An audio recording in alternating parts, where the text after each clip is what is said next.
Aimables téléspectateurs, bonjour, bonsoir. Tout dépend de l'heure où vous avez une fois de plus. Tout ça, c'est un makasi aux aliboson nabino dans le cadre de cette émission chez Bisso. Ici, qu'on va toujours à l'aise pour recevoir nabino. Toujours par rapport à l'actualité, toujours par rapport à la réalité, toujours par rapport à tout ce qui se passe au milieu culturel, au milieu social, quelquefois aussi dans le milieu politique. Aujourd'hui, un grand plaisir pour nous de recevoir un confrère. Il s'agit bel et bien de Ken Piana, c'est avec lui qu'on va essayer. Il y a 2-3 massolos, tu as déjà fait ça par rapport à tout ce que nous allons dire ici. Nous allons essayer un tout petit peu de parler de ces conflits qui persistent entre les chroniqueurs. Il y a quelques orchestres de la place. Il faut trouver un orchestre, tout trouver en gros. Et surtout si on prend un exemple, il y a tant de problèmes autour de lui ou de BCBG. Il faut surtout attribuer individu s'attaquer également entre orchestres et puis à la fin nous allons commenter le tout dernier concert ou la toute dernière production de Elmar Rafali Poupa auto assistant qui n'a chopé na GB qui balle à étudiant IPC carton, ils ont qui réussite total, bien qu'il y ait eu moins de différence au niveau de l'organisation, à Bana IPC en haut. Masolo, bon, déjà, je vous signale que la réalisation est bel et bien assurée par Gianni Célèbre, au Abisso Zalarande, Tolobara. Et en entièreté, nous dédions cette émission à Mireille Lubichi pour la première famille de nous. Nous souhaitons une émission au Ken Piana. Bonne santé. Bien, mon baya, bonjour d'abord. Na sepeli d'abord, on dengue to fandi, to sola, ça va toujours bien. Mambo kende fimbu na fimbu. Non, fimbu na fimbu ça va, fimbu na fimbu toujours évolué, marambo kende toujours pepele. Obi ki a pas fimbu na fimbu, émission plutôt pas les pesos chauffeur Kinshasa. Donc marambo ezo kende dans les bons vraiment donc marambo kende bien. Ba secret zaka ba kisi ba bag to banden to ko sala ga musala ndé secret. So kinzamba matisio même oboyo za na kisi mokilelo ba za na kisi. Donc moi mi juger zate donc batamokili ba juger kaka mutu na façon na e kaka juger a juger na e pour biso to za batu ya pitopale yo epi. Donc pitopale wana dans les seigneurs to pitopale dans les noirs. Non, nyonso to ça le maréchal na volonté en Nzambe. Ouais. Donc tout est na volonté en Nzambe. Même ko si même ko boma même nyonso volonté en Nzambe. Non, ko zwaki sinde mabe ko boma peza mabe parce que mutu soka ki ozwa kisi ezalaka choix ya mutu ye moko. Okay. Mutu soka décida boma mutu ezalaka choix ya mutu ye moko. Wana eza te ke Nzambe azopuse yo po kendo simba biloko wana. Moi je pense ponga Ken Piana na bota malelo na mokili nazala lelo Ken. Eza volonté ya ba parents na ngande bandimaki ke tozobota mwana. Parce que soki maman na ngana papa na ngaba décida ki ko bota mwana te, ngape na ngai nazala te. Donc tout ce qu'on sait là Nzambe makambo moni lelo ko mafera Nzambe te biso moko même biso moko ezana tingande na bosen na lobi lelo semenyo to banda na lobi no ndeza bo ifona bota 50 enfants ndenge ba militaire mususu ya mikuse ba bota na komela ka bange belé whisky belé na zwi basi kili na ko bota bana belé et dépend de la volonté na ngai. Ken Piana, olingi ko s'attaquer à Michel, trop je verrai ça nous ouvre une porte, toko tambama mambango, trop de conflits entre je crois Michel vous surtout sur la yango. Mais cette fois-là surtout revenir sur yango c'est par rapport à l'actualité et tu dis que autour de nous au lobby boye ba Michel Basili ba tout on fait ba lobby na yo. Bango basali boye biso peut aussi to s'attaquer na bon je généralise les cas mais faut toujours camoro particulier toujours kana yo. Trop de conflits na ba orchestre, quelques orchestres ciblés tout récemment apparemment, je sais pas si c'est un sujet d'actualité, kaka tous les appels vrai pour de vrai que les conflits ils ont consommé entre eux na ndekona Mosaka. Bon Mosaka tozane na conflit vraiment il y a gravité Mosaka na corriger qui est kaka. Moni Mosaka zo comprendre te que tant ils abata il y a ba artiste net ba fali. Oh. Ngana zo pese exemple net tozui exemple net ya mboka ba monsieur nini na nini Argentine je crois. Argentine. Mosaka zali neti mwana musala ya Maradona. Mais mwana musala Maradona na lelo azofinga Messi. Azofinga joueur neti Messi. Okay. Mais azobosana ke Maradona sala makambu ya danger. O mokile ko boya te Maradona za ikoni ya bale. Mais Maradona pona lelo Argentine est représentée par Messi. Et là, Mosaka Zobosana que papa chéri aza comme Maradona. Mais Messi a lelo na musique ya mboka na biso c'est Fally Ipupa. Donc papa chéri a rondi ma pe époque oh ya Fally parce que lelo c'est Fally.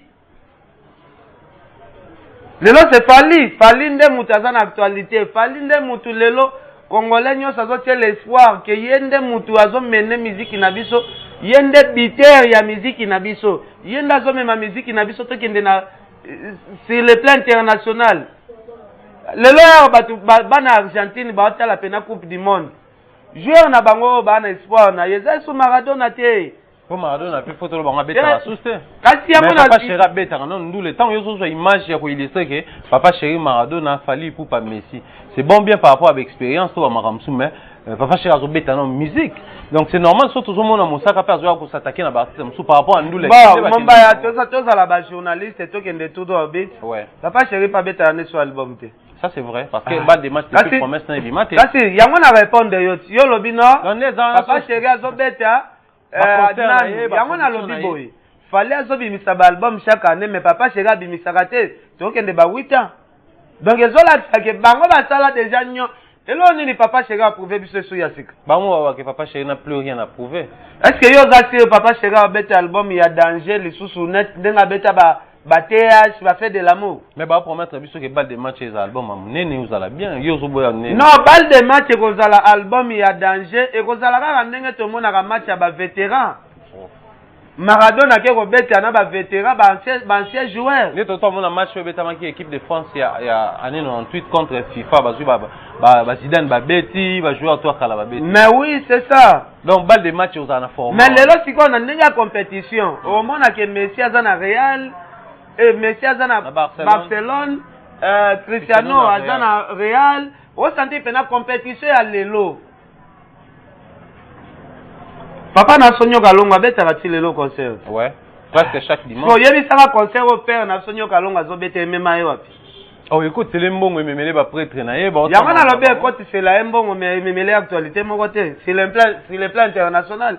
Eza ndenge moko lelo Fally abeti, papa chéri abeti, album o lelo mundele azozela ezali ya Fally. Balle de match, eza album oyo ezala consommer na communauté congolaise. Siko, pourquoi bobo ya otia Fally na place na ye? Conscience na bino to yebi nango ke conscience na bino yebi ke Fally na ba chinois ba ozela. Tokosi wana lelo ikangi partout. Lelo ba chinois ba ozela deuxième album ya rumba oh Fally a promettre. To ndimaka likambo na tangu na yango to ndimaka yango. Mais quel fait et l'on a tout comprendre un tout petit peu par rapport à la position ya Mosaka ou ya adopté, c'est parce que Mosaka Azali Molobelia groupe de musique BCBG n'engeto yebeli, il a de même Fally pour papa ça na musicien na batunaye. Alors la position de Mosaka pourquoi il faut déranger quelqu'un trop simplement parce que la kamutu ya Fally kakato pour y aller éclairer opinion que oh Mosaka zolo beza lokuta to ezandengene. S'il faut je pas ezana ndenga okata ote mombaya vena nga Jimmy Bella wazolanda biso. Moni le lobby sopé devant na biso za ko défendre pe ba artiste. Ça c'est vrai. Parce que na biso ya rapena ko défendre bon sa promotion à liboso. Tout ça ça chaque artiste na place na biso ndesi ko photo tous à la milieu du village tous expliquer artiste que artiste oyo azana place tel artiste oyo azana place tel. Tozo banga koloba. Tozo banga kolobela ba artiste vérité. Musala na biso pe kende liboso te. Yo yebisanga soki na lobby lelo. Papa chéri, Fally Ipupa, album batu bazela lelo za Fally. Okasinga na contre JB. Papa chéri sala makambo ya danger. Papa chéri zo renie ba Fally bazalaka te. Wana ba Fally ba luka ba koma bana misala ya ba papa chéri ya ba wera ya ba kofi. Mais lelo kaka ya lelo. Musicien préféré alongwa na BCBG aya ko sala et pas Fally. Po chez Fally ne actualité. Chez Fally ne ba voyage za na minute oyo. Mais Ken, si faut tout par rapport à profondeur, les lois qu'on se le dit, ce qui est sali que l'achat Moussaka qui se permet déjà tout on a besoin de aux la yango et que en dehors il a fallu pour pas à s'attaquer à musicien mon disant que Mamoussou boyoka information Moussou appelle ça rabine par rapport à l'actualité par rapport à est-ce que vous êtes sûr qu'il se positionner au milieu du village pour recadrer effectivement na se positionner ceux qui ont encadré ceux qui basent un problème omoni nazo nsebo epo parler aza mwana ya génération wengete OK bakia nde ya bana wenge na bana wenge wana biso tokotaka te po baza famille bafunda na kate oyoka te mwana wenge moko akofunda muninga ke akote ya mso makala OK yango moni bakia na bango tokota ata mosaka swani na ba sankara ata baswani na banani génération wenge ana tochaka ngo pembeni ba famille mais ce qui Moussaka a na guerre n'était pas présent Nyoka Longo. Wana na côté na présent Nyoka Longo. Na raison que Moussaka na nzela. Donc to benga ngo siko boye ouvertement ils a guerre entre Moussaka na Fali pour pas. Bon, ils a guerre entre Moussaka na Fali te, mais na mona Moussaka âge, ils ont permis âge ya Moussaka et comme il faut faire perturber Moussaka moi makambo ebele. Et pourtant il moka bazana en forme à continuer comme ça ma c'est na ye. Ko yo zolo bazana en forme, bongo basi bazobanga kokota parler ne pas ni. Oh, muto aza en forme, moi si azoboya ko ya libala pourquoi? Parce que libala ezande bolingo. Mobali nde la kisa force na mbetu ya libala. Basi bazokima, c'est que bayebi mbetu wana muto mbetu wana kolombetu aza déjà faible. Donc faiblesse on est côté tina tout a romolo bana makambo ezanzela. Ngana yebi so lingi punition vraiment yebi sa Moussaka acha mwasi na parler. Soki mwasi ni ondima aya fana na parler Moussaka. Moussaka c'est un boy fatigué tina banzoto. Ken piana par rapport à maman on est comme okende lo banga te kuma ba niveau mususu to mona batu ba betama na ba mambo ko lobana baninga mambo basi o boye mutu babi ko bala za en décision personnelle muta bala to bala te ça soit lingi mais yo apparemment omi ko kote insistance ko bala oyo za na mwasi yango zo tina batu ba menga azo biso ba série Moussaka zo renye na ba momi ba nini basi acha basi père mona parler wana ba mabomana biso emsu na botamite. Oh, ya so donc yo pena pona yo Moussaka papa na yo. Nanga nazo ebisa yo iye série na ye ya ko renye na basi esi eleka. Mais to estimer âge ne yo moni la ngo pesa âge akoza na âge ne. Akoza la papa wa robota papa chéri. Ken piana. Papa robota papa chéri. Menga azo ebisa sike yo zo eba makambo te Moussaka de 1. L'explique on de 1 Moussaka za mukolo ya bandal. Bandal ekokisi 62 ans. So Moussaka za mukolo ya bandal. Siko ozi même Moussaka ba papa chéri ba eko bota ma bandal ezalaka déjà. Donc papa chéri era bota bandal. Siko Moussaka ye bango ba mona bandal ezo sala manami aza mukolo ya bandal. Siko ba papa chéri baza bana ya bandal. C'est que Moussaka aza mwana aza papa ya papa chéri. C'est tout. Comprenez que c'est Ken Piana. Nous n'avons rien de plus à ajouter. Moussaka mukolo ya bandal, Moussaka papa tout ça. Mais Ken Piana, autour peut y réalité. Tant que moutoir au loba et comme il y a problème. Mais tout mes gars qui parcourent en haut. Ce qui peut balobi Ken Piana peut kokota makamba bateli. À un moment donné, tu peux savoir raison. Tout le bagage yo ozaka au milieu du village de quoi yo moko annoncer que ozalaka juste au milieu du village. On a vu nini makambu ya ba alimbonda ba voice c'est comment que l'équipe passe par là. Mais une personne m'a appelé quand j'ai annoncé que na wamba Ken balobi Ken azokota mama lokola nani na maison mère azalaka te. Ya le baza mutu soki ya fali OK. Aza mutu ya wengeti aza ndeko ya wera te mais comment yo mambo ba voice ya nani parce que la toute dernière mission ça qui na président Regan Babi on martelé tellement trop sur yango n'était talio. Non na yebi sa ndé président wera soki bana ba congé na Kinshasa asa l'attention ya kotikela bana na ye lito ye pa limbonda pa limbonda zo senga déjà mwana bandina nu musala te azo promettre classe otangi okozala lelo kada munene ndengo za bosombelanga mbunda na lingala babenga yango soki nini yango tam sikoyo mwana nanu abandi musala te soki alobi asombela limbonda mbunda teke fayi ayiba na coffre fort ya papa na ye soki aloba na sansi wana na eza teke ona kota problème eza neti muto azolakisa mwana ndenge ya koyiba ifo natelemela ye parce que exauce azo dépendre na papa na ye nanu azwi musala te oyo pese mongo po akabela bato parce que yo zolo basombelaka yo déjà bamakambo bebele ayebi ke na argent de poche oyo apesaka bana eza tellement suffisant pour basombeleka dembunda na ye abetaka wana te argent de poche wana eza argent ya kokabela balimbonda te alimbonda aza travailleur soki déjà mutu oyo azosala epa na yo mumbaya na siti na yo soki azangi eloko akomi olela epa ya bana seke azolakisa yo papa okabaka te opesa bango eloko te seke ezolakisaka yo papa okabaka te yango nazolinga te alimbonda abimisa wera na image oyo azoluka abimisa oyebi ke wera akabaka travailleur na ye alobi ke aza na mbunda te aza na eloko te asengi na ye mwana wera et puis odele ya mwana wera asengi même mama Sylvie aza mama Pasteur asunga ye banini tout ça mais yo ozoloba ke wera akabaka te akabaka pendant que alimbonda prouve ke wera akabaka te nazomona honnête bakestion na oyo yaki nango lelo préparaki yango bien te nga azo liso clair yo zodevie parce que yo olobi ke awa alimbonda nga bimisa wera lowa mutu akabaka te seke yo obebisi émission mais azobimisa déjà neti akabaka te nga azoloba vérité lorachu nayebi te mwana na bino ya kote oyo ayebi ke oyo ken pia azoloba vérité ah toza na boutique oyo ya bana Belgique batekaka na biloko ya Belgique mama pesanga nanu whisky wana na simba ngo na liboko pesa na faire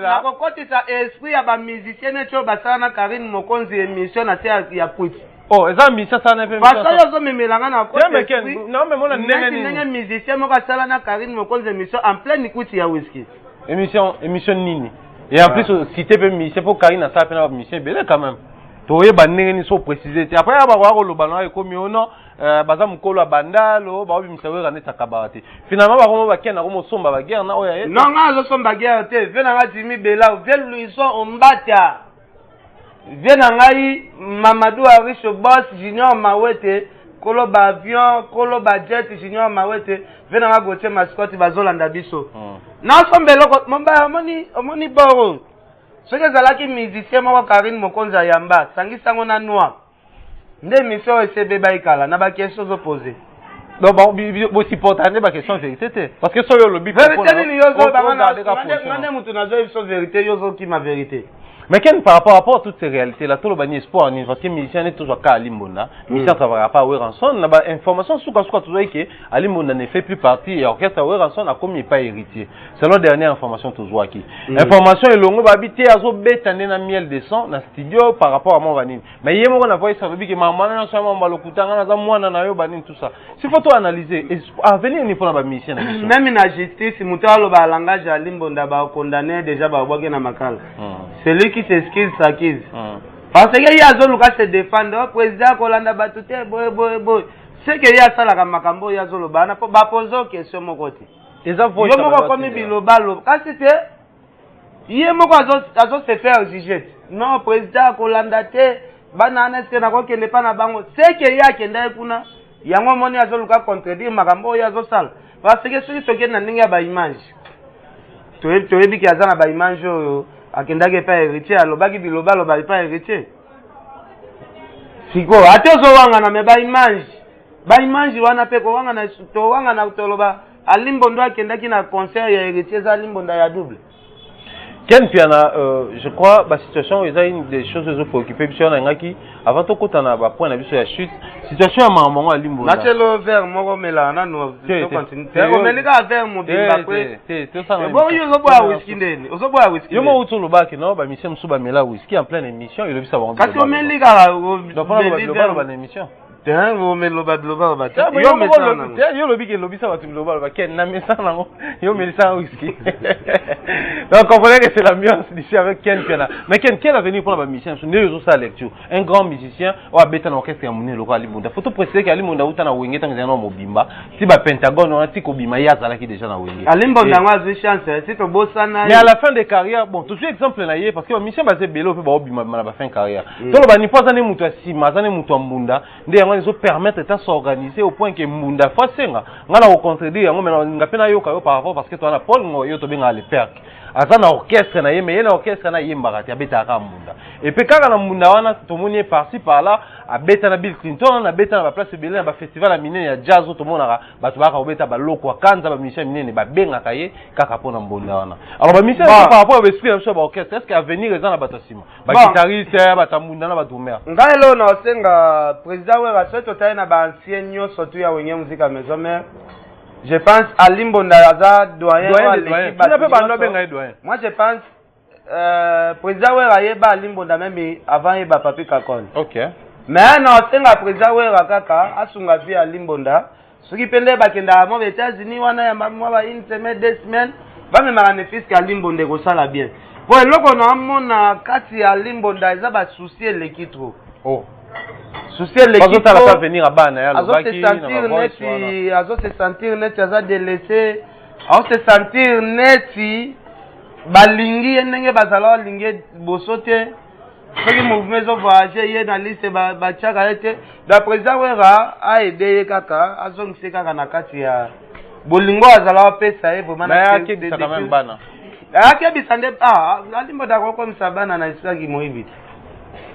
Comprenez que c'est Ken Piana. Ken Piana, réalité, moi, toujours constaté depuis un certain temps. Beaucoup de gens diront, puisque c'est le cas cité Fali pour pas hériter Watanabe et tant d'autres personnes que nous faisons sujet d'actualité. Mais c'est aussi parce que les musiciens le lobo par rapport à la mission va vendre bien à l'extérieur du pays. Nous allons voir Fali Poupa qui nous vend sérieusement, non seulement à la Kinshasa, mais à l'extérieur du pays, tout comme à l'intérieur de la province. Alors ça, en sorte que la musique ils allaient vraiment consommer un niveau autoperdaki, mais les musiciens comme ils non seulement les musiciens, peut-être barofinga na te mais ba staff na bango kofinga na et ça va au-delà même au moment na batiki musicien o ya sala na bango musala ba keti na moitié na ye ba komi ko s'apprendre na au moment na mutu à se permettre vidéo a fingi na moitié musicien par rapport à la musique na biso est-ce que biloko wana ils ont apporté ils ont détour pendant image de musique na biso ozo ke déclare te siko nga na hotel mela mosaka bino bo pesinga faute to peso faute to lobi que faut na ba vérité là singa na banda hotel mela mosaka ezaka polémique na bango wenge to kota kate mais ya koti sagiti kombo ya ser na biso si deji mapata oza kutu ser na biso ya kitambo vraiment lelo na kata wenge muzika maison mère biso atia kutu bazo luka ba journaliste banzoi bakoswa bango pourquoi bazo ya soka Ken Piana te po ba yabi Ken Piana za mwana ya kitambo donc par rapport à kitambo ne baza banzoi non kitambo ezali mwasi ya président wenge muzika maison mère azali ser na biso mwana ya kitambo lelo bakoluka basala Ken Piana mso eloko mo batali wana leki ya CDG mapata te wana baleki ya CDG ye pe atia lobi boye mais ser CDG kaka loba te wana leki na mosaka ifalaki azala fier ke na kitambo tobalisa pe ser na biso moko ya kitambo abala grand star ser wana petite sœur to grande sœur c'est pas mosaka non akozala nde mwana mosaka akozala pena mwana na ye soit ikoko na ye donc ozo comprendre ye falaki azala na fiere ke no petite sœur na biso abotami na misu na nga tinenga azokola na mema ye kutu wana si deja mapata ma pasteur masi deja aza mwana moke makasi deva mosaka oyebi yango te non mais toujours évolué Ken nayebi te nga fona bana ojuge ba age abattoir yo oza mwana kitambo mokolo ya bandale siko yozo D'ailleurs, comprendre que Bandal Obi 63 ans, hein, 62 ans, Moussaka Zam Mukolo Bandal. Donc lui, il est dans les 65 ans, Mata, tout va bien au mois de 70. C'est pour Obo Sanage. Obo Sanage. Moutaza Mukolo Bandal, la rôle de Bandal atteint 8 à 10 ans. Ah d'accord, donc il est dans les 70, c'est quelque chose. Ok, Ken Piana, on entend le moment morphing. Aujourd'hui, si on est s'attaquer à Fali, il faut bâtir. Baluka mwasi na ena na ketchup ba s'attaquer na so ba attaquer mission mususu baluka e batika et loko on doit faire mususu pas mission par exemple ba na ba cité ba s'attaquer na ba na bango to nini yo pona so mona ngo eza danger tout faut continuer na bon bon na kaki fi moko boazala ka mokonza fan club ya héritier a finga ser na ketchup na bo sala kombo neza na nini wala po tuna Giras mtaka mtala timu wata Malele comment non Giras malele comment veluza mbata pa lando ve jimi bela pa lando fiwana azo finga mea nana kombo nani fiana finga mea nana kombo nani le jini lunga atoka Giras malele tolongoli ope na musala ta héritier lejini lungana na ateki disque lejini lungana no de ba de pas botia matia okufa famille na bango nano bakobalisa ndeko moko te abala terre munene neti fali eza jalousie ka baoke la mère nana question oh non tous on kana forme jalousie ya nango jalousie omoni lelo fali baba nina ko combattre baba ndino na basule bakepa bakokodi laso baba mata malembe asko bazumere nana kalate oyoka kaka makosisi o bakina ba attaquer bana bazomona ndenge ya koloba komba fali eza te po fali aleki ba artiste nyonso tu oyo bango baza nsima na bango fali aleki ba artiste oloba na fali neti nini aleki ba musicien nyonso bo soutenir ozo comprendre Jérôme Simalele yeyo alobi clair qui est assez arisaki héritier les jeunes lungana balongola na makambu ya héritier tala Jérôme Simalele acha bae aba mais exemple la simo to ba ndeni nani onyo créer pour mettre bon je ça non Jérôme bae abae po bango batala team bakoza na mwasi ozo sala busoba ya ba niveau wana te OK non mais batala team ba content na ngote yozo mo ate Jérôme Simalele alobi les jeunes lungana komba mwasi wana OK Ken piana si photo mekakuro balikambo to kabwana na biso actualité lelo ekomi ba mission fo bata la position mninga mamba so sala po ba s'attaquer na ye bali pour pas qui annonce à temps plein que likambo kokoma par rapport à album Murumba. OK, il nous a emporté la musique na je crois il y a toko son pour le belon na souka par rapport à les tout derniers concerts autour ça qui na yo également mais par rapport il y a atmosphère tout climat la musique nous omona ba générique pe comme bima déjà on a vu pensage bima qui a Fabregas on a vu Héritier Penetano pour parler générique moko on a ambulance je crois moi pas tout ce par rapport à climat des allées parce que tu as vu que l'album sur une bima période moi tu as passé tout récemment à l'époque il y a les DJE les DJE fallait annoncer tembe la foire tu aurais pu kuna lobby que tu biso tembe rendez-vous na bar fleur kuna bi rendez-vous na bar au moins que comment il faut mutonam tu appelles ça rendez-vous par rapport à atmosphère mais au moins le terrain parce que c'est l'album bima to les années omoni mikolo tu depuis fallait annoncer que album ne bimaka te na ola la sous na palette na ola le pas Laura Show yaka non na faisait chez pour na ko prier mais si je me rappelle au salle émission tout ça là aux hommes même Laura Show et comme sous sola la fin na na ola la fin na mikolo na faisait pas na pour na ba prière mo boye et c'est na faisait na ngaka pas Laura Show comme azo parler na sika na faisait na nga wana OK jo album ya parler ko bima to bandi siko ko fêter siko album wana siko na zongi ko lala epa ya na palais ko na zongeli siko bana mais mikolo yo Laura Show kwa maza muta mabonde li makasi na faisait tenir pas na ye donc chaque 0 heure to bandi prière na biso si ba 4 heures to kati prière c'est bato ba patron ba chaîne tout ba non c'est bon ko mabonde li kaka non il y a simple mabonde avant contrôler bima.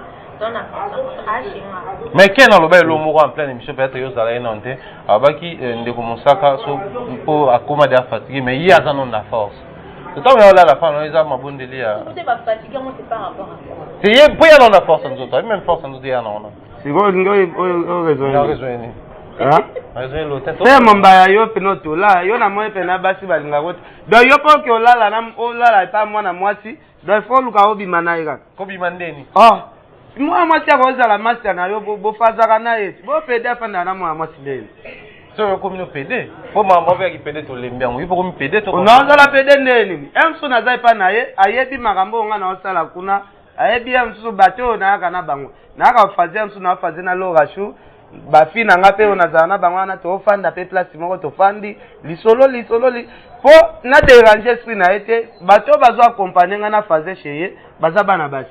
Ah d'accord. Ozo comprendre. Ah? Bato babag pour moi babag on fait mi balé ba tout ça. Kasi simba.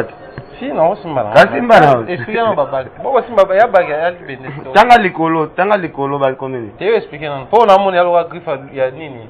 Oza ba pepe ni Philippe plein. Non, faut tanga. Oza lo 13 degrés. Est-ce que oza. Siko oyo. O mona DPT. DP o ezobunda. Et vous n'avez pas vie na yo. On a vu dans ngana katikati DP ou ezobunda makasi. Yo comprendre te. Après na ba émission le binza. Non, ngai na sambela nzambe na ngai. Ah nzambe na yo. Na soko ken église okuta BP. Ah d'accord. Ken Piana, merci beaucoup pour la disponibilité na yo. Tout ça qui na samedi, vendredi passé na Shoprite na GB na ville wana to bona qui conseil Mara Fali Poupa. Bisika wapi performance c'est une fois de plus. Mais là on a beaucoup plus tolobela conseil wana dans le sens où on a remarqué le remoko. Parce que au début, faut qu'on se le dise. Ba Congolais to ba kino bazaki vraiment sceptique na l'album ya Fali Poupa Tokos vu que ba oka ki maquer les pétro ba oka ki pe ba sangoto concernant l'album ngo trop français trop songinini asala ngo beaucoup plus ouvert au monde moi benga ngo c'est beaucoup plus pour la bato ba libana mais quand tu es na concert Constant on a ça qui n'a évité commentaire nous ça landé nini Constant a ça qui fallait embi banzembo ya Tokos nde belé banzembo na ya rumba embi ngo mukie et puis a pesi biso kana sikre o ezala la chanson préférée na des gens loba que les gens souffrent na loba ngo bongo kana sikre ta fallait misi banzembo ya ndenge nini album nga kana sikre sasa analyse on attend fallait zo beta j'ai senti que batu bazo tellement bazo bina na était posé ki étudiant bata ba français to ndenge nini. Bon, mon album Tokos déjà sur Otali Nababa autour ya Kinshasa, Yangonde Kangi. Bato balobaki que non parce que le Fali azo même ma musique nationale développement. Showgaze, mo wana showgaze, musique showgaze. Biso to yebaka ngote na habite soki yo yebaka genre ya musique yana va Fali annoncer biso ba showgaze. To yebaka na biso tina na ngote. To mona ba artiste musicien belé baleka, ba faire ba héritier babenga ngo musique ya ba complexé mais lelo bango pe ba comme pesa ba programme ngape na showgaze mboka boy ngape na kende showgaze na mboka boy donc bango baza plus complexé par rapport ya kolo idéologie lelo Fali Poupa ayeli biso album Tokos ayembi na ba genre tout ya balangi balobi wana eza musique moko boy est-ce que biso nde totindaki ozomona te simbite lelo bango moko bakomi d'accord na album na bango moko bakomi ngate fona na sa fitting na mututel boko banda omoni bozwa te na bino yo alanda Fali azo avancer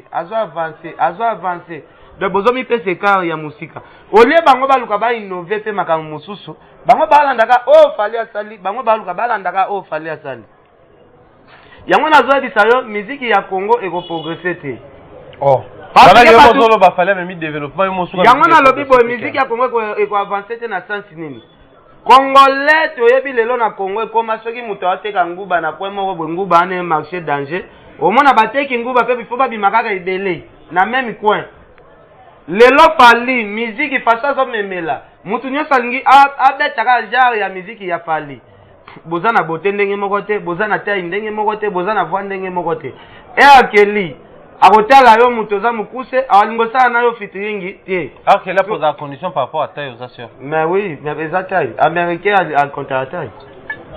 Un américain contre la taille. So bino bolanda Fali nzambe pe ko baxela bino su mulaite bo su kaka bo ne boza mikuse yana zuma te boza la toujours limité. Quel temps au catégoriser ma mission mikuse ba neza pour contribuer au détruire musique. Non nga na lo bana nga vérité ba mabele lisi bazaki mikuse te ba vena so ba madilu bazaki milaite ba batamilai bazaki ba franco lelo yebisanga mutu neti franco depuis akufa azana succès ti lelo da bato bazana ba succès ya danger ba succès plus élevé bazana mingi ka batu ya ba milai wana bata ya ba Fali wana nde bata ya ba franco menga azoye bisayo.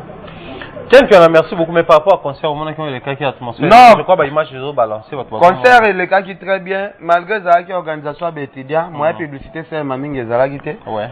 Donc, il y a $100, mais étudiant, c'est là qui, quand même, comme on a présence à Fali, et ça, là, qui est toujours bien. Tout ça, qui fait la présence, c'est ma grand prêtre, tu vas dire que lequel, PDG, il y a les conseils protège, Boubou Léondela, donc, ça, là, qui est toujours bien. En tout cas, merci vraiment. Ma Deborah Kamanda, on a vu depuis France, quel pays on a vu vraiment dans Souka. Ma Deborah Kamanda. Ouais. Ah ok, on sait quand même Swahili. Ma Deborah Kamanda. Ma Deborah Bisso. Voilà, pena kombo ba Swahili ba Ma Deborah Kamanda. Mais par rapport au espace, nous on a vu sur la boutique Chalamama. Ah, boutique Chalamama. Chez Maman Charlotte. Donc place na yo ki mu pepe kitoko. Une place aux UP. Ah voilà. Aux UP logo et lobby ça. Non, ça allait toujours bien. Mais yo na mon oluko 4 émissions pressées pour mon whisky bon. Maman Zong Sangona, on a ébé Bissemou. Ken Piana, merci beaucoup. Là, vraiment, nous tendons vers la fin de notre émission. Moi, je dis comme ça un grand merci à la boutique Chalamama, Biloko, tout y a belle, belle, où à Belgique, chez Maman Charlotte, moi, aussi à Papa Nel. Ken Piana, un mot de la fin par rapport à tout ce qu'on a dit, surtout par rapport à l'actualité, où ils ont les cas internet, ce qu'on peut salir, n'a pas batou, n'a pas batou, et puis quelques salutations. Merci, merci. Mot de la fin, Zaliga, que notre ose la matin a fait mon niveau les cas. Parce que nazobo ya ko brûler na kati ya polémique, tandis que nan bakundi fait na mon ibité, oh maison mère etike nga charge babi, ken pona ba journaliste oh bakoki ko ya matanga. Il y a la liste de journalistes au Monique Baya Matanga. Est-ce que vraiment la Matanga ici va faire cette invitation? Tu veux nous pour notre Baya Ken? Bon, on va tout faut pas bagoya pe Matanga. On a été quand même. Bafinga président oui Ghana oui musique à maison mais bagoya ko sala nini? Bagoya ko sala neti nini? Baya Matanga ya Monib loko la mutu ya famille Monib loko mutu. Ayebani Monib loko mwana quartier mo pa finga we Ghana ndako ko epe ko ya. Mumba ya soigner langage po ya Matanga wana. Ko lukate to longo na liste bato boya. Soigner la langage. Ya matanga, place matanga pour mututu. Non, ya wana lobi yo soigner la place matanga mututu il faut. Moi je n'ai jamais tenu une émission na finga we en son to wenge musique mais te permettre peut-être ba empêcher votre musuba matanga au batu nyonso baza dans la président. Eh batu musuba ya te. Ato bengisi, yebisa ngaka te Karine Mokonzi, yebi ata bo yebisi ya est-ce qu'il y a quoi? Nyama ole ozala na ndenge na yemo mebolo bateke mutu tel aya matanga te. Ah to boy na biso pe batu mususu. Boboy comment yebo za mta wenge te ken finalement position pe to yeba. Siko ngana za mutu ya wenge, siko ngana za mutu ya wenge te. Siko ngana za mutu ya wenge te ngana koli na generation ngana koli na generation wenge. Ata olobi na mutu wenge te na koli na generation wenge. Alors mi komisi mama muta maison comme maison mère. Muta maison mère te muta BCBG muta maison mère muta Blaise Bula muta Adolphe Dominguez. Yo yebi angote. Ndena lobaka baswahili yote twende tusoutenir Adolphe Dominguez iko mtoto wetu ya inchi iko murega iko mtu wa sabuni. Oyeba ngote, oyoka ngote. Yope noko koloba biloko nga lobia. Ken Piana, comprenez que c'était lui qui a fait cette attention trop nationale. Bon merci fait Jimmy Belao, c'est un Angel Moussaïl Makizembe. Adel Djoko Bagou danger, c'est Apolline Lumumba. Merci na initiative ya banque Fumwami. En tout cas, merci à Batounios, donc merci à merci. Merci Ken Piana, comprenez que nous sommes vraiment arrivés cette fois-là à la fin de l'émission. Pour boucler la boucle, nous allons comme ça saluer quelques personnes qui nous tiennent. Même pour Keneli Bosso, je vais dire comme ça un grand merci à Gianni Célèbre derrière la caméra pour assurer la réalisation. Nous saluons comme ça l'assistance de Ige Mama. L'argent l'appelle maman, l'argent l'appelle maman. Kakanenge Tolingaka. Attention comme ça, à mon mentor Jean-Claude Longangue, Maman Rose Faliala, toute la famille Longangue, je vous aime beaucoup. Et je salue comme ça Made Boka Mandane Tolobaki. Merci ko Yago Belisha, grand prêtre, pareil à Rich Andy Loua, un enfant pas comme les autres. Et nous saluons tout Maboko Succès Kassongo depuis la France, garçon bonbon. Le boss Jacques Sobanouka, salutation à Bob Bossé, l'homme selon le cœur de Dieu. Donc, tout Balingarabiso, merci. Et pour clôturer la clôture, nous disons comme ça un grand merci au président Adonis Ngambani Mbambi à JSK. Motema Batua Adjiji Jili Kitima, et comme ça l'espace qui nous a accueillis. Je répète encore une fois de plus la boutique Chalamama chez Maman Charlotte, moi aussi à Papa Nel. Salutations spéciales à Corinne Kassa, Corinne Kassa Zala ou Melavanda Denda Nangwende na opposé à la radio. D'ici là, portez-vous bien. On se retrouve très prochainement. Bye bye.